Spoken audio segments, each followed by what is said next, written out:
Today, we're talking about a young man who wanted to learn but had a rough start to get it. In developed countries, learning is often associated with technology. The reality is that it's often taken for granted. They don't realize that there are places where most children don't have the luxury of access to the latest technology. We'll see the life of 10-year-old Julian Santiago, a 5th grader in one of Brazil's public schools. We'll tell you what happened next, but before we start, welcome back to our channel where you can learn about really interesting stories with valuable lessons. Make sure to subscribe and hit the notification button to stay updated to our new videos. His family lives in a low-income area where the internet isn't readily accessible. He's also the youngest among 4 siblings. Julian became famous because a shop manager of a Samsung store uploaded a peculiar video of him online. The story goes like this. His staff reported some kids went to their phone section quite often. He'd look at the devices, turn them on, use them for a bit, and even scribble some notes on a notebook he brought sometimes.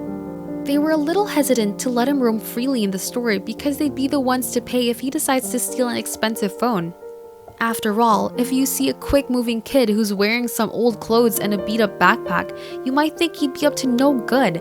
However, after they saw that the kid was harmless, they just figured he was just playing around some of the games available on the phone. But the store manager wanted to know the true answer, so he quietly went behind his back one day and blocked his exit path. He asked why Julian went to their store to play around with the phones. He was afraid but still replied. The man was surprised to learn that he was doing his homework there. They only had 12 tablets for the 278 students at their school, with access to the internet is extremely limited. Because he and his family weren't able to connect to the internet, much less a device that could do it, Julian found this specific Samsung store to do the trick.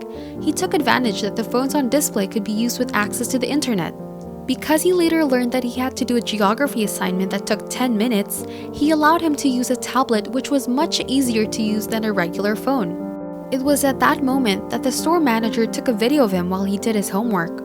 He wanted to show to other people that despite not being able to have the means to buy a computer and obtain internet access, he found a way to get knowledge through his creativity. The viewers recognized the reality that it is truly expensive to get a simple computer that is worth 600 reales because low-income families usually had a minimum income of only 1,000 reales.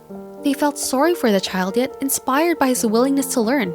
When the video got so many clicks on the internet, getting a total of 7.5 million views, Samsung themselves announced that they will be giving the Santiago family 2 tablets with complete service and insurance. Julian's hard work, perseverance, and passion for learning earned him the respect of the giant corporation that they thought to reward his excellence. It wasn't only Julian who benefited, but also his other siblings because they got 2 devices. Julian's parents knew what he was doing at the Samsung store, and they never really thought he'd be known as a child who really did his best to learn. They hoped that this gift from the company would ignite his fire for studying even more. It doesn't matter where you are in life. Education is something that you have to get no matter what to get to your dreams. Once you do, you'll reap the benefits for all the tough times you've been through. Sometimes it's simple stories like these that teach us amazing things. We hope you take Julian's example and continue to live a life of learning. Leave down your thoughts in the comment section. Make sure to subscribe and hit the notification button to stay updated to our new videos. See you soon!